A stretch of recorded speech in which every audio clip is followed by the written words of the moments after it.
The 2026 Evergreen State Kit is here, celebrating soccer throughout Washington State.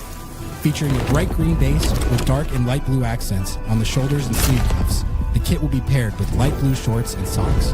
Inspired by the club's Forever Green and For Evergreen motto, the Evergreen State Kit embodies the spirit, texture, and landscapes of the Pacific Northwest. Continuing the club's long and proud tradition of Northwest inspiration, the Evergreen State Kit includes 52 sparks for the 52 mini pitches built in communities across Washington by the Ray Foundation. The lower corner is emblazoned with the Evergreen State in reference to Washington's historical nickname. Order yours today at lobbingscorchers.com/kit. That's lobbingscorchers.com/KIT.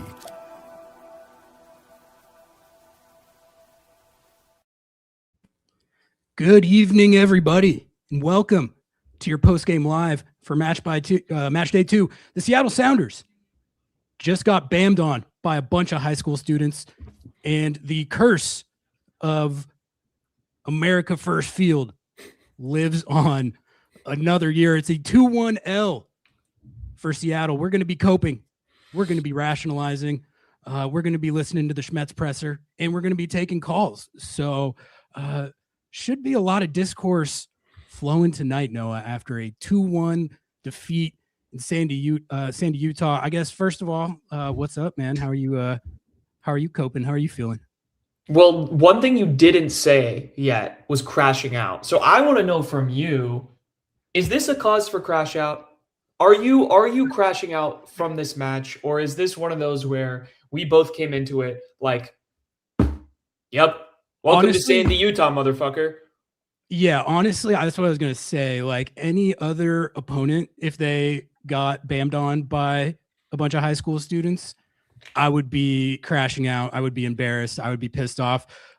This is what we said was going to happen. Maybe this is our fault, but like I don't think we manifested it. I think that we've just seen this movie enough times to know. What did I say on the pod this week? I said they're playing a bunch of high school students that I haven't heard of. I read off all their names, and they're still going to lose the game.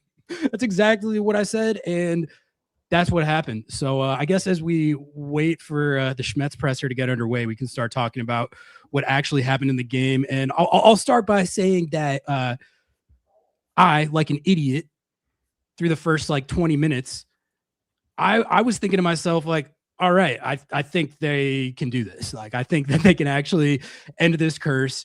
It looked like, to me, it looked like the dynamic was that Real Salt Lake was playing like a road team usually would, and Seattle was kind of playing like a home team usually would. Like, all right, they're going to be perfectly happy to concede possession, which I think normally against a bunch of 17-year-olds, I think that plays into Seattle's hands. But they got scored on in just the only way that they were going to get scored on, which is bad giveaways and counterattacks. And that first goal, I mean, it was against the run of play, but when you give the ball away right there, that's what happens sometimes. A lot of the time. That was a shockingly bad play. And I saw some people really upset with Hassani about that. Yes, that's Hassani's fault. He's looking to pass it quickly and get out of that pressure, but he does have time to kind of assess his situations. That said, Christian Roldan was flat-footed and kind of gave up on that play. I mean, he switched it off. I think a lot of there was no one covered themselves in glory on that goal. No, there was more. Rothrock didn't track back to cover. It was a complete lapse. Like, it was a complete lapse. And I think, to my point of like people getting really upset at Hassani and people getting really whatever, this feels to me exactly like Ferreira's first few matches in Seattle, Ferreira's first few months in Seattle, Ferreira's first half of a season in Seattle. It was a understanding your teammates, finding that better connection. You wait half a season, you wait a full year, and now Jesus Ferreira is the guy who is one of the best facilitators on the entire team. So, like, yes, Hassani made a really, really, really bad mistake, and I wouldn't say that that is completely his fault, though. But yeah, like, I think that this is the type of thing that happens when you go to Real Salt Lake. Something like, I'm telling you, it's in the air, it's in the soil, there's something wrong with Sandy, Utah. I understand that the 49ers have a power plant near their stadium, and there's a lot of conspiracy theories around that. We need to look at Google Maps and do a full investigation into genuinely what is wrong with that field, because it seems like the Sounders just have this switch that happens that they can't play. No, I mean, it's Utah. Like, and we've been seeing it for years. And the reason that I thought this might be different was because of the lineup that RSL put out there. They didn't have Diego Luna out there. They didn't have their new DP out there. They had a kid named Aiden. That's that. my first thought when that first goal went in was like, oh, who scored that? And I looked it up, and it's like Aiden, whatever. Of course, his name's Aiden. Of course his name is Aiden. What else would his name be other than Aiden spelled with an E? They got bammed on by a 17-year-old named Aiden, and they almost got a result. There were some good chances in there, and then there's the Moose offside goal, which that was. Rothrock was a little offside there. Yep. I'll have to watch that one back again, because I was wondering if he even needed to be offside in that situation. That would have been a nice goal, but I mean, Brunel almost at the death with a really nice strike and a save. Another thing too, I have to be honest, Ari, I want to know your take on this.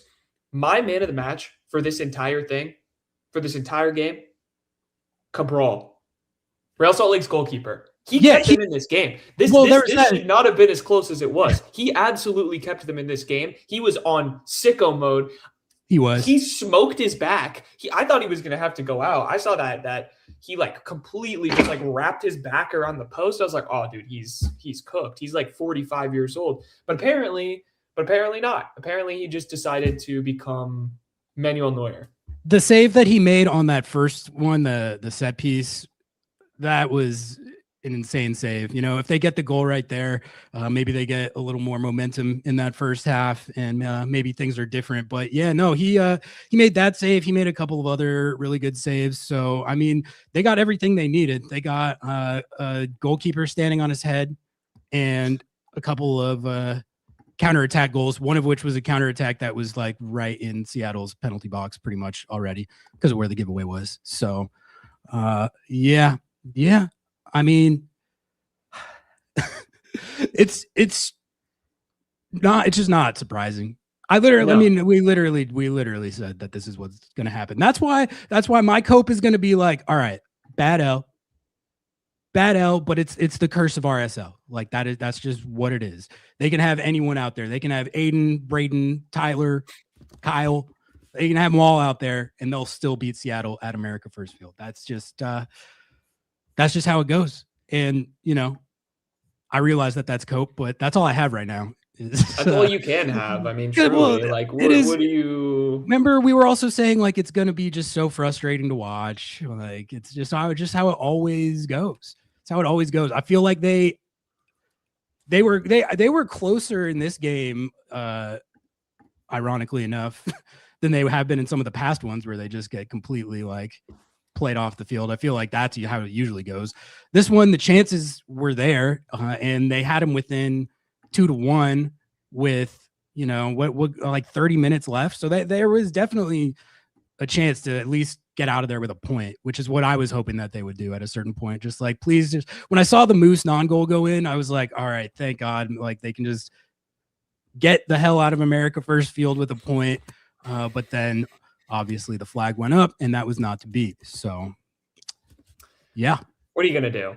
What are you going to do? It's America First Field, baby. Long enough. It will be more of a surprise to me when we beat them than when we lose to them at home. Yeah, that's where I'm at. It will be a day for celebration and success and happiness. But I got to be honest with you, I think Brian Schmetzer is absolutely lighting them up in the locker room right now, because they have still not come out for this press conference. And that's what I was just thinking. The fuck out of there. So yeah. I am not expecting a happy Schmetz, and nor should he be, to be honest. No. There was a lot of lapses that were really, really, really bad. I thought Jackson Reagan was playing lights out, and then that goal, he gets the second goal, he gets played around, whatever. I don't know. I still love Jackson Reagan. I think he had a couple of errors, but I still thought that the defense performed like okay. I thought a bigger problem truly in this match was the Roldan and Hassani double pivot than it was the defense. But maybe I'm taking crazy pills. What do you think about that? Well, it is the first situation of the season where I think we're seeing like not having a player as good as Obed anymore, but more so than that, like the adjustment that it's going to take to work a new guy into that role. Yeah. Like you have Hassani out there who's never played with any of these guys. These are his first couple games. And you got Snyder, who's a young guy. I liked the subs that Schmetz made. I mean, I'm sure we'll talk about Osaze, but like I found myself thinking in the first half, like I want to see Moose sooner rather than later, just because I feel like having the veteran out there seemed like it could help the situation. Maybe I don't disagree, especially because I do think Moose came in and played really well. But I thought Osaze was playing like, I don't know, he was playing more of a winger in some senses. Like his kind of like possession was good. His distribution was good. Like he had that one play where he kind of got a really bad pass to him and he shielded it and kind of did like an Obed-esque turn to get out of pressure. And I was like, man, he's playing really well with his feet, but he's not necessarily always in that position that we need him to be when we're playing a team like RSL, where your primary game plan is slamming crosses into the box, which Moose does incredibly effectively. That is what he's good at. So I completely agree with you, but it is hard for me to be like, oh, take De Rosario off. He's playing so poorly. Like he was. That wasn't really. I agree with you. It's like kind of a you gotta find what tactically fits. And I think you could have even started Moose in this game, to be honest. Question for you: no Georgie. We didn't even see Georgie one time. He was injured. He picked up an injury. He picked up an injury, and he didn't even make the Matchday squad. Otherwise, like that would have been someone that should have definitely come on just to add some energy. Reverse question: if we had Georgie, would you have liked our chances more, or just it would have been a wash? I think I don't know. I don't know if it really changes how I would think of it, because I feel like the chance generation was not that bad. Like it was actually, there were some good chances in this game, and that's theoretically like what Georgie would help with. We're getting Snyder and Hassani. Oh man, sending Snyder out there. They would send Snyder out there. He's gonna be the new does the presser after the L guy. They always do that to the young guys. Yeah. But I mean, whatever. I thought he played well. Yeah, no, I mean, I think it was hard to hear you because I had them in my ear in the headset. Oh yeah, no, I think it would have been nice to have Georgie, but I don't know if I don't feel like, oh man, if they had him, they for sure would have. I feel like the chances were there in this game. They just, they had Rafa Cabral playing like a god, and that was all she wrote. That was Aiden, and you know who is like, I will say this, like a couple of these high schoolers that RSL have are pretty nasty. Like when when Aiden scored that goal, I was like, oh, okay, Aiden, nice. That was a really good. I didn't know who you were. I do now. Like, yeah. And Gozo's also legit. All right, we got Hassani and Snyder. You hear us okay? Yep. Excellent. Thank you for your time. We'll get going here immediately with Seattle Times beat reporter Jada Evans. Jada, go ahead, please.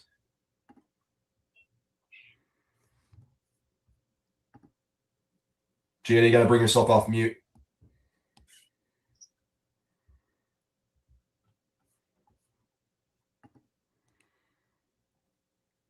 Good start. Jada, go ahead, please. Okay, we'll come back, Jada. Go ahead and message me if you're having issues. Next over, we'll go to Jeremiah. Jeremiah, go ahead and please ask your question. Yeah, I mean, I guess, Hassani, it looked like you guys were able to create some chances going forward, but it also looked like you guys were having trouble shutting down their counterattacks. What were the problems that you were noticing, and anything that you can diagnose from the game? Yeah, I mean, if you look at the game from the second half, I think that's a little bit of the nature of when you're chasing the game. Obviously, I think we could do a better job of probably regrouping, but I think that's one of their strengths is running in transition. So yeah. All right, next question. We'll go to Maz Vida. Maz, go ahead, please. Yeah. Hey, kind of the same vein. Snyder, when you came in, kind of what were the instructions and how did the game open up? And the instructions were, I mean, ultimately like try and put the momentum, try and get a goal, but keeping possession most importantly, because I felt like the more we keep possession, the less we have to run, the more they run. And ultimately it makes us less tired and able to get more chances. But I think with us keeping possession, we don't have to defend as much. So I think that was the main instruction, and just making sure to stay collective with the group. Thanks. Nico Moreno, you are up next. Go ahead, please. Thank you. I mean, Hassan, I guess you were out there the longest. Just was wondering what the atmosphere was like in terms of playing the game. The altitude, the field. Like, did that anything have to do with maybe some of the struggles you had today against RSL? Oh, you cut off a little bit at the end. Sorry, just wondering if the altitude, the field, anything about the surface you guys are playing on had anything to do with the struggles you had against RSL today. I mean, the altitude's always tough, but we don't like to use that as an excuse. I think, really the goals change games, and they scored the first one, so they were able to have momentum after that. And I think we did a good job of, trying to find different solves. We had a couple of chances to end the half. And then they scored that second one pretty quick after halftime. And then I think that's when you saw them being a little bit more complacent and us really turning it on, which is what we should have done a little earlier in the game. So, yeah. All right, Jada, let's go back to you, see if it works.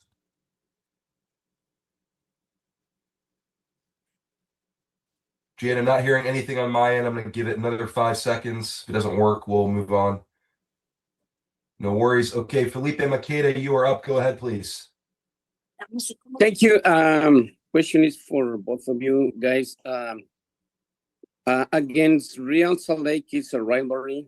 It's not like with Portland, but how do you guys take that when you prepare for the game? It's been 15 years since Seattle Sounders hasn't won a game in that stadium. What can you guys say about that? Oh, I think in MLS, if you look at it, most road games are hard. So, I mean, obviously the timeline for that is not great, but I think we look at it as any game away from home is pretty tough to play. But I think they took their chances and we didn't, and ultimately I think that's what the case of the result is. Yeah, and to add on to that, I feel like obviously when you come to a place like RSL, it's obviously hard to play away with altitude. But I feel like most importantly is keeping possession. I felt like, especially since we haven't won here in 15 years, you start to think like, oh, what are some of the things we could change? But overall, it's just the little details. We kept most of the possession today, but ultimately we need to score goals. So I feel like if we as a team limit the mistakes we have, we can end up eventually winning here, I believe. Okay, time for one or two follow-ups. Jeremiah, go ahead if you have one. Yeah, I guess this could be for Snyder. Cabral seemed to make a bunch of really good saves. I don't know. What does that do to the the mentality of the team when the opposing goalkeeper is coming up big like he was?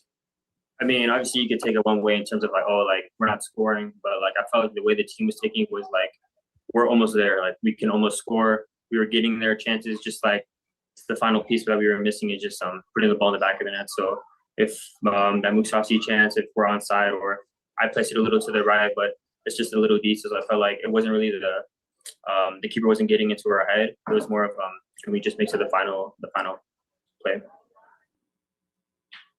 Maz, over to you. Yeah, hey, Hassani, it's more of a coach question, but I'm sure I'll ask anyways. From the 22-minute mark to about the 32, did they switch how many players were in the midfield? Because it seemed like that's when Guzzo started getting more room on the outside. Did I see that right or not?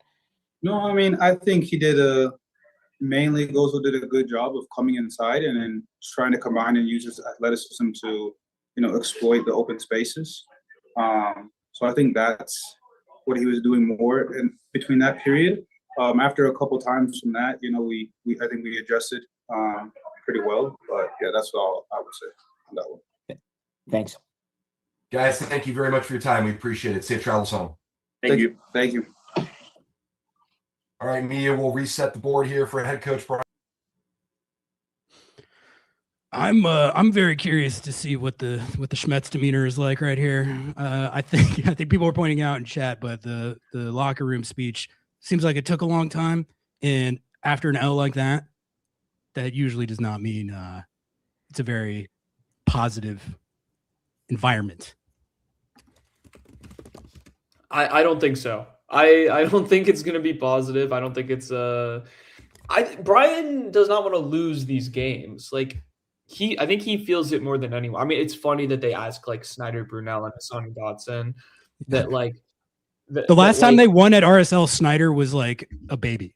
He wasn't born yet. Like, yeah, like he doesn't get it. Like, I don't know. But just hearing them say that we haven't won in 15 years, it's just like, dude, yeah. What do you think about the Paul Rothrock performance tonight? I know we're probably gonna have to cut this off to go to Brian, but like I continue to like be surprised by Paul when I shouldn't be. Like he just keeps doing the same thing, but like he was kind of powering that entire team tonight. Yeah, no, I think he actually, if I had to name the guys that all right, so we gotta go. Cool. Go right to questions. All right, Brian, we'll get right to it. Jada, go ahead, please. Great, thanks for the time, Brian. Obviously this has been a long time running as far as not being able to win in the in against RSL there. Was there anything different that you could tell that really wasn't working in this match versus past losses?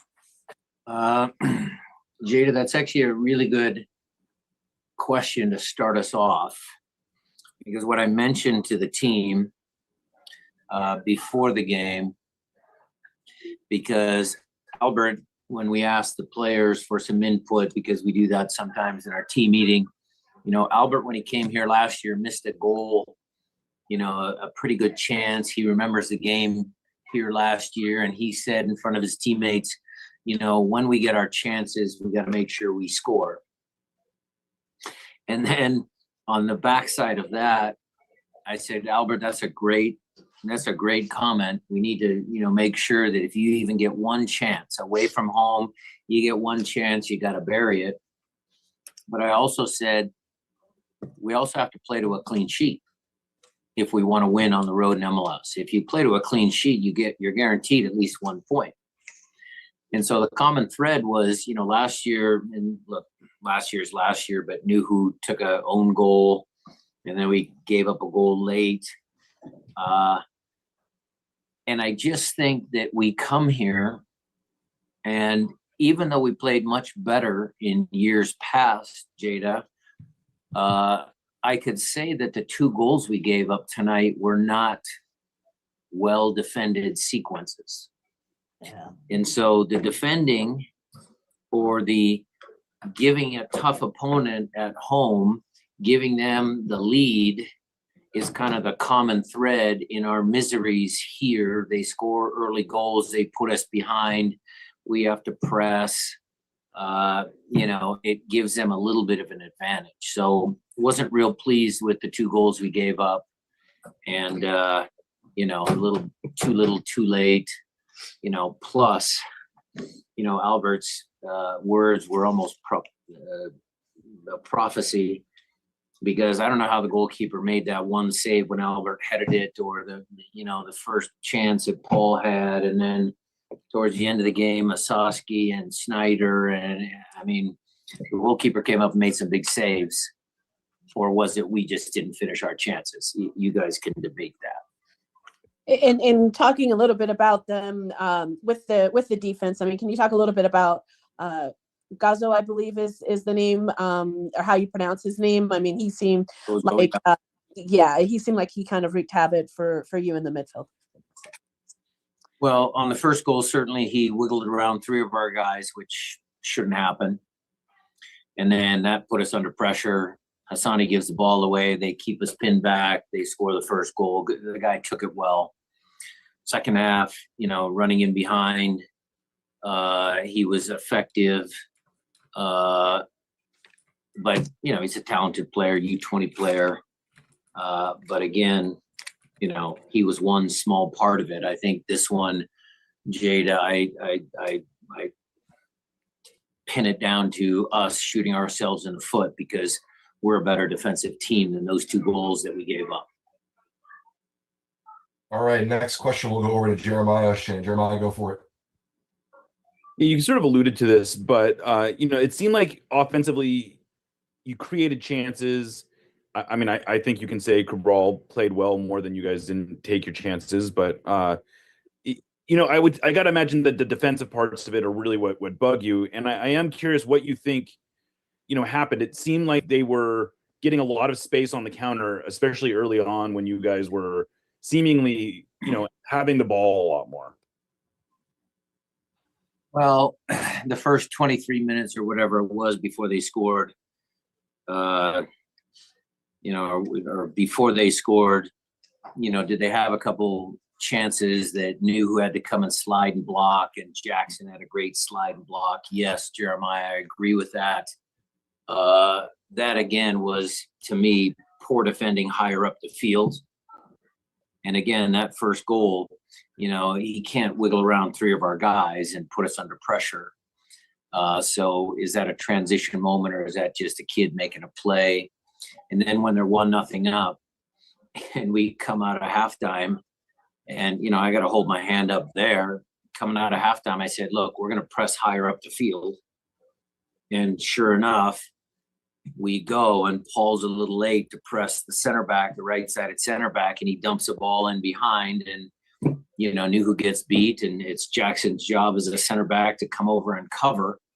So, yeah, the frustrating part of that evening was our defending. Next question, we'll go to Nico Moreno. Nico, go ahead, please. Thank you. Coach, you kind of mentioned there the frustration on defense. It seemed like you were, on offense at least, able to take the space that Gosso did give you. I thought that you guys did a good job at exposing that. But what was maybe missing there that could have been more effective? Well, if you're talking about Paul playing on the left-hand side, yes, it was very effective. We got the center back to get a yellow card early in the game. We couldn't finish that job off.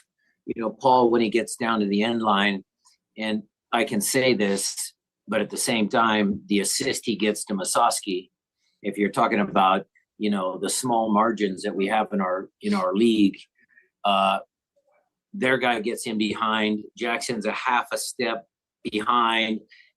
He gets behind Nuhu, but if Jackson's a half a yard higher, he's offside. Same thing with Paul when Masowski scores for 2-2. Those little things, they matter. Those are the margins in our league. But I thought Paul did a good job, but he needs to add a little bit to his game. Like he needs to, cut the ball back or back the guy up into the 18-yard box. And, look, I'm not saying that Paul Rothrock is like Freddie Montero, but Freddie Montero always figured out a way how to get his leg in there and kind of, maybe earn a penalty. I don't think we finished the job with Quentin, but we were effective on the left side. And, in the second half, I think we bounced it out. There were some good plays from the right-hand side as well. Montero's a good shot, Coach. All right, Maz, over to you, please. Hey, Brian, let me see this. So, in terms of your possession, we talked about it. You talked about it in practice and dictating. What do you think was missing in terms of in the final third? Because Asazo only got, he only had 16 touches. Now, I know Masowski came in and his runs were a little bit more direct. But in referencing to what you're talking about, Paul cutting back when he's on the wing, are you missing something in terms of getting more in the box there? No, I wouldn't pin the blame solely on Osase because, when Paul gets down to the left touch line, sometimes he can cut the ball back in between the defender's leg back to the penalty spot where Albert and trailing guys are. And I'll have to rewatch the tape to see if Paul, maybe should have tried that, cut back instead of Osase running to the near post, which is his job. Look, when Masowski came on, I thought Danny had a good performance, but the game was desperate. We were running in behind because we were down. So Osase wasn't as involved in the game as I would have liked. And, those will be some of the adjustments that we try and tweak in training this week. Yeah, Brian, just to be fair, that was my point, that he only got 16 touches. I wasn't trying to say it was his fault. There seemed to be some lack of cohesiveness there. And then Alex, you switched him to center back. Again, he just shows can you talk about, what he provides for you and his versatility? Well, it's just, we were down 2-0. And so, I don't usually take Yaimar off, but, Alex there and Kalani, fresh legs on the right wing. It's a real attack-oriented type of formation. So the sub was due to the scoreline. And I thought Alex played really well back there. I mean, he chased back that one time, saved a goal. Mm-hmm. He's a better passer than Yaimar. So in that moment, we needed to make that change. Thanks, Coach. All right, we'll take a couple more. Felipe, go ahead, please. Thank you. Coach Brian, this was the first of 5 games that you're going to have away. And then in between, there is the Champions League against Vancouver. How do you forecast these coming games and then this other game that you have in the CONCACAF? Well, there's 2 more road games at Vancouver and in Spokane. So it's not going to get any easier, Felipe, but, the guys worked hard tonight and we'll get them together and each game will come and we'll do the best we can to win. Jeremiah, why don't you close us out? Yeah, I guess if you can just close it out on a general note of if you were generally satisfied with the effort and the approach to this game, and if it was just a matter of things not going your way, if there's things that you would actually second guess about this one. It's a little early for me to reflect that deep, Jeremiah. Did the guys work? Yes. Were we the smartest team in certain moments? No. Did we create chances? Yes. Could we have scored? Look, I took Yaimar out, but that first free kick that Jackson heads back to Yaimar. I mean, if he heads it over here, it's an absolute goal, but he heads it straight and the goalkeeper sticks his hand up and everybody's like going, ooh, ah, it's a great save. But, really Yaimar, has the whole goal to shoot for and it's 1-0 for us. And so to me, I think the story of this game is just we needed to make the plays in the game, both offensively and defensively, and we came up short. Thanks. All right, we're going to leave it there, Brian. Thank you for your time. Safe Thank you. travels. There you have it from Brian Schmetzer, Hassani Dotson, and Snyder B. Noah, any thoughts on those pressers? Did that change how you're feeling about the L at all, or what'd you think? I don't know. I don't think it's changed any of my analysis on it at all. Like, I don't think it's changed any of the feelings. It's just is what it is. Like, I don't know. Brian's not happy, but he's not like he wasn't as like tilted it. as I expected that he might be. Sometimes he gets like more tilted after like a win, but there's stuff that he didn't like and he'll get kind of combative. But I think this one he was kind of trying to achieve nirvana. But I mean, like you said, he's got to be feeling this 15-year losing streak or winless run more than anyone. So, all right, why don't we drop this call link in the chat and get this churning, and then Yep, I'll see drop what it. Okay, drop it in. Yeah, feel free to hop on and give us your takes. 2-1L at America First Field. Sounders dropped to 1-0. We did predict it. We did predict it. We did. We did predict it. We know how America First Field goes. All right, we got Parker. We got Tribe in the queue. Let's get him on the stage. Parker, you were first. Parker, 2-1L at America First Field. The curse lives on. How are you feeling? What'd you think? Oh, man. Honestly, well, I wasn't going to crash out until I heard Schmetz reference Montero. And the problem with that is he wasn't referencing Montero from a couple years ago. He was referencing Montero from 2010. And which is the upsetting. last time we won there. So, I mean, I guess that's not a bad reference. Yeah, it's pretty upsetting. I mean, it's kind of weird because, like, how can we be part of a club that we expect to beat Messi? And we're like, yeah, exactly.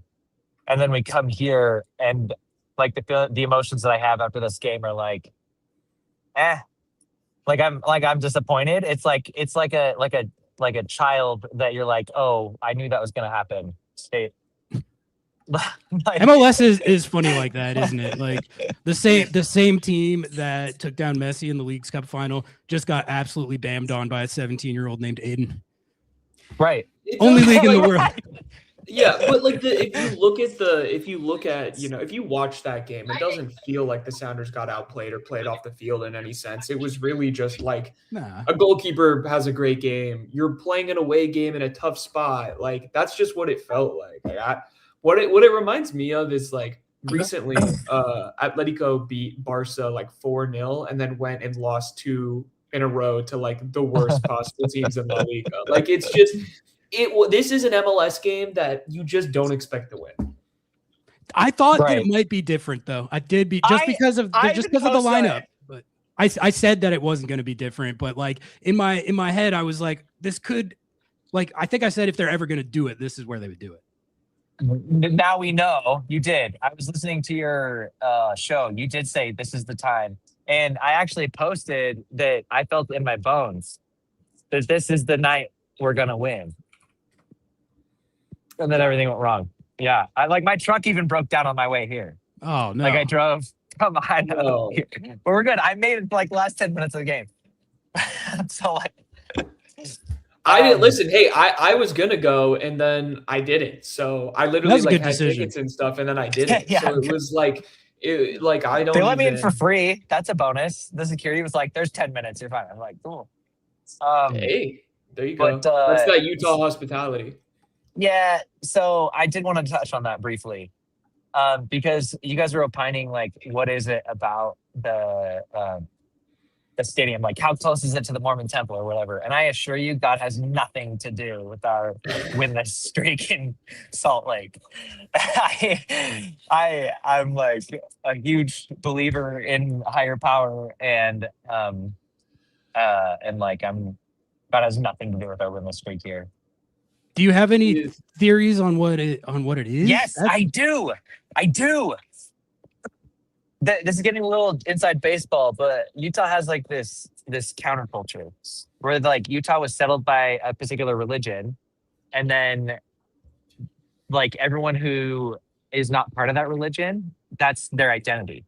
It's either I'm part of a religion or I'm not part of a religion. There's like no personalities here. It's just like that's what people subscribe to. And then in sports, like there's a reason why a lot of NBA stars will not play the Utah Jazz in Salt Lake, because the fans are bullied. And so like the energy is not good. And there's no personality that people bring to the table. It's either I'm like subscribe to this or I don't. And then like even at the stadium, like I get there's 10 minutes left. I drive 4 hours to get to the game. I'm like, go Sounders. And somebody gets up and is like, shut up. I'm like, what are you talking about? Like, I'm not being rude. So I think the energy is superficial. Interesting. Yeah. Cursed energy. I subscribe to it. Cursed energy. Yeah, I have heard from multiple players that their fans are the rowdiest hecklers in the entire league, which I always thought was they're surprising. rude. It's not like they're into the game. It's like they're actually being mean, which I don't subscribe to. Yeah, I mean it's Like how could you be mean to Paul Rothrock? Like I'm sorry, like you can't do that. All right, Parker, we got a few people in the queue, so we're gonna. Thanks for having me on, gentlemen. Yeah, thank you for calling in as always, man. Great stuff. Get home safe. Let's pop Jeremiah in. Okay. Oh, I put Parker on. My bad. Jeremiah O'Shan, the reporter. You're on live. Don't say anything. Don't say anything wrong or bad or good or anything. What do you think? What did you think about this game? Yeah. Yeah. It was it was funny. I feel like the trend of the last 5 years or so has been that the Sounders just play like absolute crap at RSL, and I don't think they played like total crap, but man, they didn't make RSL made the plays and the Sounders didn't. The Sounders had 2 great chances to go up 1-0, and then RSL took their first chance really well, but that was the Sounders kind of walked into that one. First it's Yes, they did.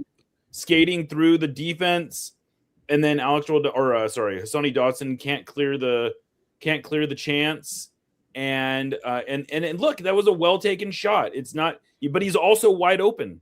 It's 2 things. It's no one follows him into the box, and he hits it really well. And then on the second goal, that's a disaster. Like I'm sure a lot of people are frustrated that Reagan didn't keep up with their forward or Goza or whatever, but like that's not. I mean, Reagan it should not be in that position. Whereas Yamar had 5 yards of a head start on Pule. Is that the striker's name? Yeah. And he just track him. I don't see how that happens. That's what I was trying to say. I was like, people are getting mad at Jackson are not seeing how that play developed and pulled out. Like, it's not his fault. I thought he played well. He could maybe step better. You could argue that if he's just like a little tighter, but the thing is, Yamar is almost in line with him, so I don't know that that's even really the issue. If you're going to play a high line with Jackson Reagan, he's not about to sprint back at Nuhu speed. No, you got to have cover. Exactly. Yeah. Seemed really, and I guess I didn't notice this, but I guess also Rothrock didn't close down the passer. He didn't close him down at all. I don't think he thought the ball was going to get out to him. He kind of got like he was on his back foot and then kind of just like let the play rest. I want to know on that play, the Hassani Dotson obviously missed pass, but what stood out to me was it looked like Christian just kind of turned off. Like that was more offensive to me. I'm not going to try to pronounce the goal scorer's name, but someone didn't follow him. I mean, he comes in through 4. I mean, there was probably 3 or 4 different defenders that could have picked him up at some point. His name's Aiden, by the way. His name's Aiden, which that for me is the toughest thing to deal with. No, you can't be giving up goals to 18-year-old Aiden with an E. Come on, that's not a name. No, we're not doing that. Yeah. No. I don't like that. Aiden Ross. Isn't that like really evil streamer guy? I don't know. I mean, it was just, but yeah, I mean, I think more than anything, I'm frustrated that you have a runner that gets inside he's 12 yards out. And it's, again, it's a well-taken shot. He hits it on a half volley. It's an unsavable shot. Full credit to him for hitting it. But there's no way that anyone should be getting a look like that. Yeah. No. Do you think do you have any actual concerns, or are you just chalking this up to Curse of America first field and it is what it is?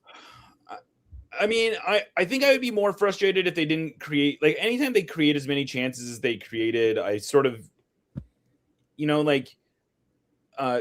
Brunel said this and I thought it was fair. If Paul is just a foot more onside, they tie it up. If Snyder hits his shot a couple feet to the right, they tie it up. The defense is a concern on some level, but I wouldn't say I'm freaking out about it. Yeah, I can't say that this game like made me. It's hard to be surprised by any of this. It's hard to I take convinced anything from myself this. this was the year. I kind of did too. I said on our show that it wasn't, but like I'd looked at the In your heart, you believed. Yeah, well, I saw the starting 11 they put out there in Vancouver, and I'm looking at it. There's no Diego Luna in there. They signed this DP, but he's not in there. It's a bunch of kids named Aiden, Braden, and Tyler that I've never heard of, and they like those kids apparently are hella good. Gozo is hella good, but like I figured the experience advantage would come into play, and for the first 20 minutes, I actually thought that that's how it was playing out until Aiden bammed. But like up until then, it looked like a very experienced team playing an inexperienced team, and it was going how I was hoping it would go for the most part, other than like the Cabral making that insane save on Amar. But I got to know about this kid's family life. Aiden, Hezarkhani. Those are two very divergent names. Modern America, problems, modern solutions.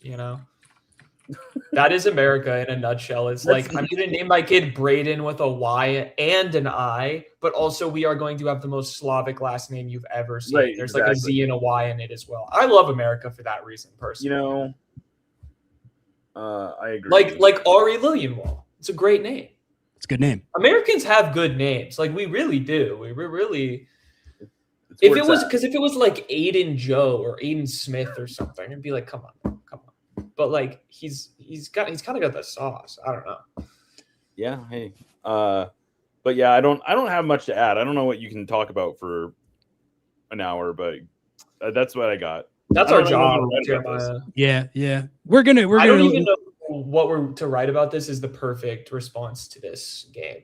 Like, what do you like? It's Snyder Brunel looked really good.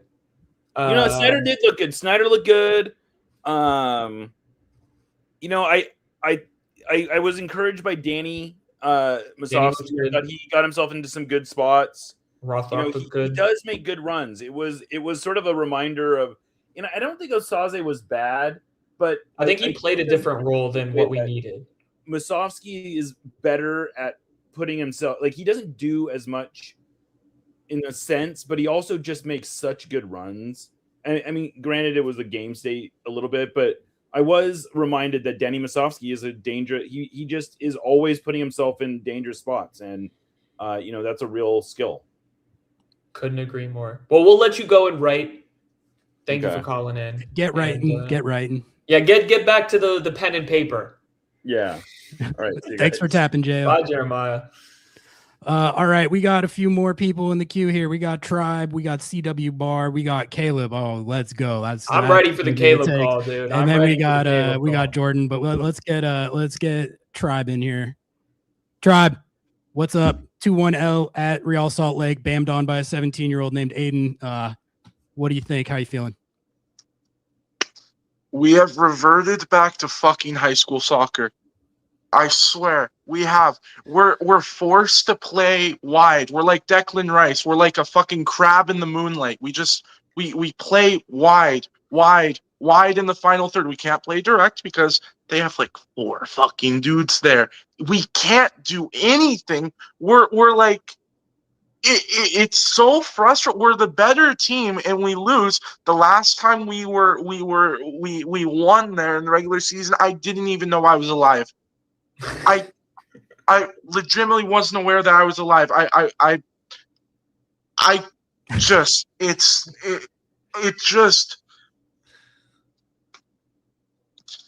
I don't know, man. I really don't know. I'm very happy with Rothrock, but there's nothing Rothrock can do. I'm really, really happy with Osaze, but there's nothing Osaze could do because he didn't get the chances because we're playing it wide every time, and he always has Justin Glad on him when they put him in the box. There's nothing that this team can do except for probably playing 30 more minutes and to finally break down RSL and fucking Gozo, bro. Dude, he's not Obed Vargas. Stop glazing him. He's not that good. He's really not that good. And these commentators are just making me mentally insane, and it's just It's worse than listening to Taylor Twellman. I swear. It's really bad. But I don't know. Friend of the show, Taylor Twellman. What?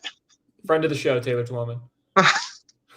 I don't know. It's every time we play there, I don't know. Why do you guys think that is? Why?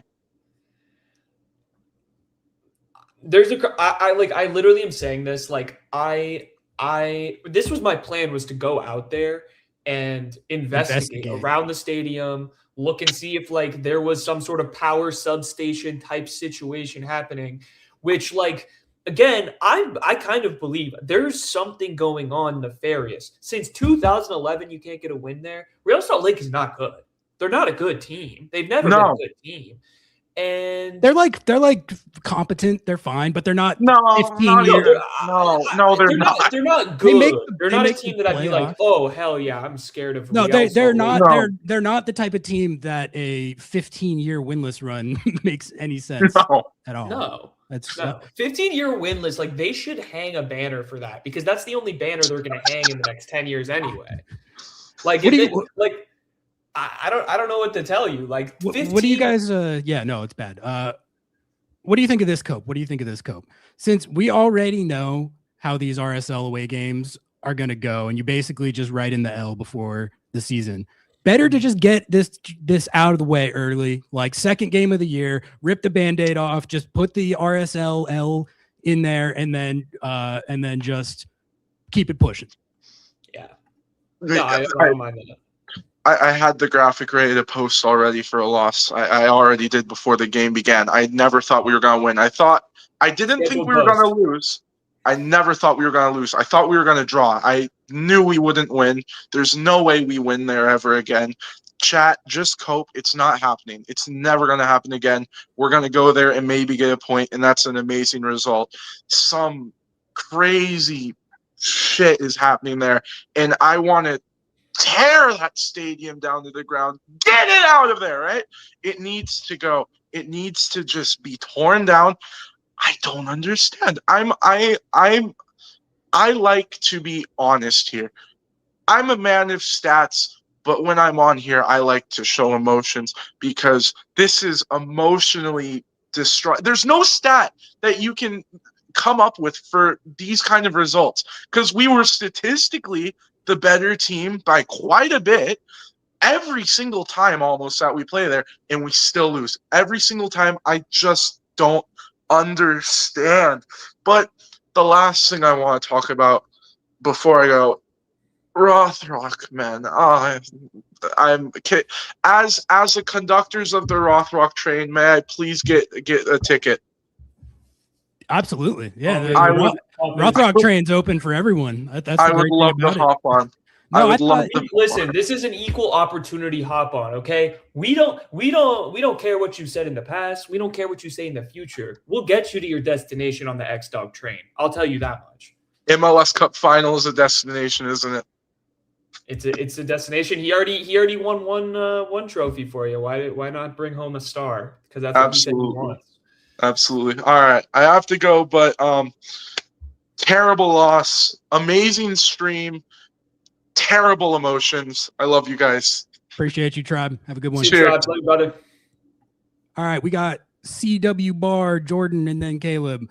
Let's get CW on here. Do you want to click? I don't know. We click. You got it. Hands on. Hands on.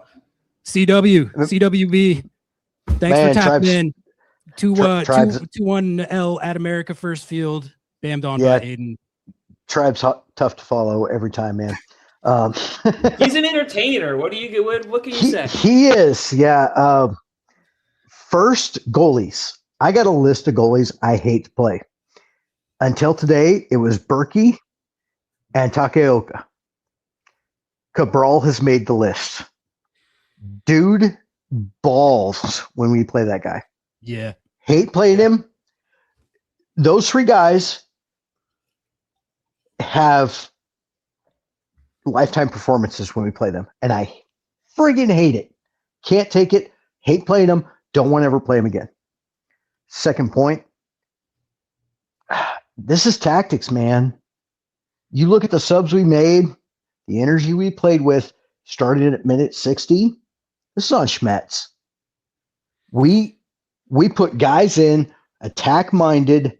We started to own the game. Yeah, Danny's goal didn't count. Probably should have. We outside of Cabral, this could have been a 4-2 game us. Tactics. We came in, we want to control possession, we want to slow build up like we always do. Like to Tribe's point, we kind of got into the horseshoe of death. Granted, we had a limited roster, no Georgie, no Jordan, but man, go back and watch Cruz Azul. Go back and watch Inter Miami. We didn't attack with that kind of fire. We don't attack with that kind of fire when we're playing an RSL, when we're playing a St. Louis City. I want to play 34 games with that attitude, man. Smack them in the goddamn mouth. Hit them hard. Hit them early. I don't want it starting at 60 minutes. I want to start at minute 0. That's where I'm at, man. It's such a good point because, I mean, one of the things that we loved about watching this team last year, like especially in Leagues Cup, or at least for me, was like the relentlessness, you know, the pressing and like the just kind of getting on top of these teams and suffocating them. Like that's when it was the most fun to watch last year. And it feels like that at America First Field, for whatever reason, they either can't or just don't tap to that level. Like it's like evident. Yeah. Looks like your camera died here. Can you hear us? All right. Well, that's a fallen soldier. That was a good convo. That was a good. But I want to, but I want to ask. I guess you go. Ari. You're on duty for picking up who's next. Well, if we see Bart come back, he can jump back in. But all right. Yeah. Let's get Caleb on here. Caleb, you ready? We're bringing you to the stage. There he is. Yes, sir. That's my goat. That's my goat. Caleb, the floor is yours. I'm putting on mute. I'm going on mute.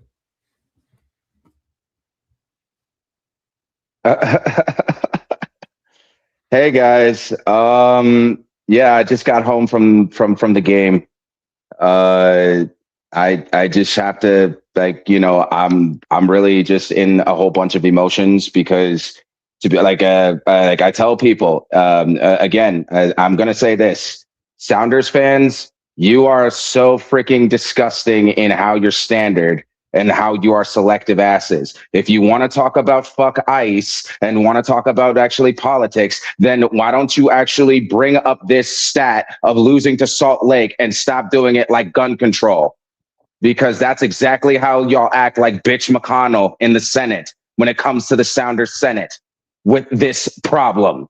For years, we have been trying to come to the Sounder court and talk about justice, but no, we have given Garth asylum, we have given Craig asylum, we have given Freddie Juarez asylum, we have given everybody asylum that has come from here. And what has they done to give it back to rectify what the heck that they've done for the crest of Cascadia? Nothing. And this has been 12 years now under RSL general management. Can you say that? Say, I want to hear you both say that. 12 years, former RSL general management. 12 years RSL former. Can you say that? 12 years RSL former general management. Was that right? Can you accept that? Can the fans, as Bain would say, and do you accept these men's resignations? And do you accept all of the corrupt that they have done of working for a racist in Deloy Hansen, which we still put Craig under the freaking wire, which you will never admit. But again, we keep on gloating about everything else except this. Garth started this thing, and if we're gonna be Sounders fans, we gotta actually finally bite the bullet and admit that we've done this, because this has gone far enough. But I will let you guys have the floor, because that's my opening statement. So I'll let you, like, whatever questions, the floor is open for me to question, for any questions you have to ask. Well, I have to ask to start out. did you enjoy yourself at the game? I'm assuming no. And then Hello? 2, what was your Ari? what was your like was there positive, negatives? I just want to hear if Uh-oh. there were positives or negatives. I think he might have lost us. I think we lost him. Dang. Did Noah lose us, or because I can't I mean, I can hear you, Ari, but Okay, he can't hear you. He was asking are you guys about there? the positives and negatives, right? Hello? I think he lost us. Hello? I think Caleb lost us. Caleb's- We'll take him off. Sorry, we'll see if Caleb. he comes. Sorry, Caleb, bro. We lost you. I don't know. We tried. That was an incredible opening statement anyway. So I think that's like that's enough for that. We did our best, Caleb. I don't know. I don't know what to. This is your shining moment, but all right. All right, we got Jordan up next. Let's get Jordan in here, and then and then no one else is in the queue after that. So if anyone else does want to bop in here, feel free. We can take a few more, but until then, let's get Jordan on here. Jordan, what's up, man? 2-1L at Real Salt Lake. The curse of America First Field lives on. Bammed on by a 17-year-old named Aiden. What did you think? How are you feeling? It's one of the only times I'm happy the MLS is structured the way it is with the playoff system.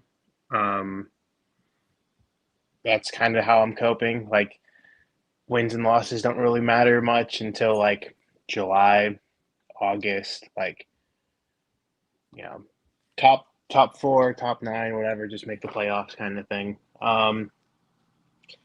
Yeah, man. Tactically, the team was just not set up the best to handle the press from the 3-4-2-1. I mean, you saw it in the second goal in particular. The press was able to just take everybody and led to the fact that Nuhu then is stretched out way too wide. It happened a lot where the defense was just the midfield couldn't find an out ball, so the defense had to stretch to try to make room, which led to the turnover under the press, which leads to the goal. The first goal in that situation, you just have to hoof it out, like just out of bounds. You are literally standing inside the D. Just kick the ball out. Don't try to pass it out. You know, it's the same thing with Minnesota. They're playing a 3 at the back, 5 at the back. You need to use the outside. And the thing that upset me in the first half was Paul Rothrock goes on a run and D-Row runs towards Rothrock. You're the striker. Run up the field. You are tall, you are strong, you are fast. Run forward. They talked about he only had 16 touches. My striker can have 1 touch, and as long as it goes in the back of the net, I don't care about his touches. Get up there, make the runs. But it did seem like he was less of like a hold-up player and less of a target. And he's been playing this more like hybrid, like false 9 almost. He's not facilitating. If we want to play a false 9, then put Ferreira up top. When your strikers are Morris, Musovski, and Dero, who are brutes, we should have kicked it long to him and let him head the ball and win the second ball and go from there. Which almost worked, like when Andrew Thomas was absolutely blasted that one ball out of the back. Paul Rothrock collects, kind of beats his man, and I can't remember if he played it across or whatever. But I agree with you, that long ball was working. Like I said, it went back to Minnesota. It's the same thing. They're so hard when they press. They want to control the midfield. When you have the 2 10s along with a flat 4 across, and we're playing, only 2 in midfield basically. Yes, Rusnak's there, but he's as a 10. He's more up the field. So basically it is man marked coverage. There's an extra man in the midfield. You will never have space to go down the middle. You will need to go wide, and then find the giant man in the middle of the field. Just whip it into him. Win a second ball. Also, bin the long throw. Do not ever do a long throw ever again, because it's essentially a near post cross that we never won. Paul Rothrock, unless we get someone who can just fizz the ball in, when you want a long throw, you want that ball to basically end up in or around the 6-yard box. All of the long throws ended up near post or just the edge of the 18. It doesn't do anything. It puts us out of position because now Yamar's up, Reagan's up. We can just get countered on too quickly. So, is what it is. It's only the second game of the season. It's fine. Does it suck? Of course it sucks. It's only game 2. Yeah, I think that is also a big part of my cope right now is, it's only game 2. It's a cursed stadium. Yeah. And I think it's just unfortunate because this really felt like the opportunity to end this, to lift the curse. To be fair, as a team who sent out a bunch of, kindergartners against Austin and beat them. True. Maybe that's the comeuppance. Yeah. We should have kind of seen this. Seattle invented throwing a bunch of teenagers out there and then winning the game. And they did it on the road, though. Look at all the other teams who are throwing teenagers out there and winning now. It was all because of us. We did it first. Sounders invented it. Hey, man, 12 points to get in the next 4 road games. It's fine. Just we can all take a deep breath, forget this game ever happened by next week, and focus on, just making sure we make the playoffs. That's the key thing. I'm actually glad that this is out of the way. Like, if this game was later in the season, I think it would be. Worse. Yeah, the thing is, there are bogey teams all over the world for everybody. Like you said, Real Madrid just lost to like a bunch of nobodies, like bottom feeding clubs.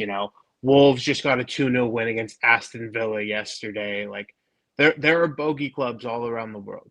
It's just frustrating because it's like they're only a bogey when they're at like when RSL comes to Seattle, they have I beat the shit out of them, no problem. And like the minute they set foot in America First Field, apparently they can't play soccer effectively anymore. But Jordan, it looks like your screen went out. It's it's literally been crashing this entire time. I had to leave and come back in like 4 different times to crash. It's probably StreamYard. It's probably StreamYard. They got to fix their stuff. Earlier when Jo was here, I could only hear him, and then when I finally got back in, everyone sounded like Alvin and the Chipmunks. So fire. I think something's up. Great. Something's up with the tech, which I think that honestly is about appropriate. That's the perfect way to end this. It's because you're there. It's because you're there in Utah. That's what it is. It's the whole state. The whole state is cursed. I didn't even go.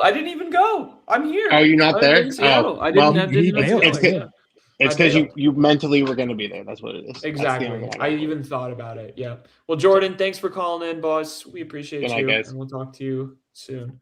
Thanks, Jordan. Ari, before we wrap up here, I did want to hit a couple of other games around MLS just very, very, very, very quickly. Right now, the LA Galaxy are currently beating Charlotte 3-0 in it's 3 now? 15th minute. What happened to my beautiful Pep BL run, Charlotte FC? You're embarrassing me. Oh, now we got to do that. Back out there. LA Galaxy are going to get all of this. LA Galaxy, you're back. That's what I was just going to say. Back. Yeah. I can't take that. João Klaus, 2 goals. Get that shit out of here. Get that shit out of here. Oh, man. And Will Kuntz is going to be getting positive press for getting João Klaus now. Fucking Will Kuntz, dude. I can't even. Get ready for the LA Galaxy are back content all week. I can't. That to me is. This to me is so much worse than the Sounders losing at Real Salt Lake. This is so much worse to me. Like, this is just genuinely horrific. Yeah. 5 shots, 5 on target. 1.85 XG right now. They haven't even hit the 20th minute. Yeah. What is Charlotte Also, doing? Houston got 2 red cards against LAFC. That's kind of sick. Did see that. Tommy Mule brace against Toronto with Bigger 30 minutes news. left in that one.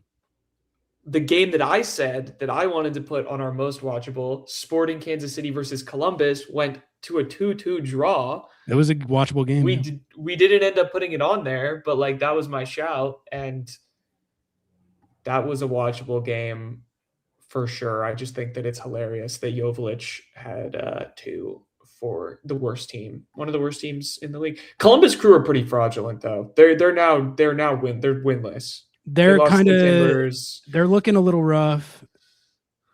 The My Fire Houston looked did- good. Atlanta got bammed on. All right. Yeah. I mean, Dallas, Nashville draw, scoreless draw. Julian Hall did it again. Yeah, it's a good week of matches. I'm gonna go watch this LA match now and cry myself to sleep. But we appreciate you all for watching. Please like the video. Please like the video. I know that you don't like the video because it's about an L, but like still like the video. Still like the video. LobbingScorchers.com/sauce to get our newest version of the Lobbing Scorchers hot sauce. And by newest version, I mean it's the same recipe. We just made more of it. So that's available, and it's available in bigger sizes as well now. Secondarily, we are giving away a Seattle Sounders kit. That's right. We are giving away a Seattle Sounders kit. LobbingScorchers.com/giveaway. Okay. Free. Don't have to pay for anything. Just go in there. Get a free kit. LobbingScorchers.com/kit if you want to buy one. So that's that. That's all I have to show. Hell yeah. All right. Let's get the hell out of here. Thank you all for tuning in. I'll be back at it on Monday. Wait, pause. We missed a super chat. Oh, did we? Quickly, Zippy Tuna, $2. Thank you so much. The Vargas-shaped hole in the team tonight was evident. We'll cook on this for approximately 30 seconds. Go, Ari. Yeah, I mean, I think I said it earlier, but I think this was just kind of an example of the adaptation period that we maybe thought we're hoping wouldn't be that steep. But the moments like that can happen when you're integrating a new guy. Start Snyder Brunel next match. That's my take on that. And Derek Richards, thank you so much for being a member for 14 months. We love and appreciate you. The story is home teams winning. It's true. MLS. Yeah, I think Doyle had a Blue Sky post about that. It's their home teams are now like 17-1-5 or something. The Sounders scored the first away goal, or the second away goal of MLS so far. That was only the second away goal total across all of the competition. So it's home field advantage in MLS is massive. So it's a real good thing. We are going into 6 weeks of away games, which we will be back for next week. Ari will see you on Monday with Nico in the morning. I will see you on Thursday on our podcast. We have a very special episode with Jeremiah Oshan talking about USL MLS Next Pro for the MLS Next Pro kickoff. That'll publish tomorrow. Go to Tacoma Defiance. They play tomorrow. That's that. Love y'all. Peace. Bye.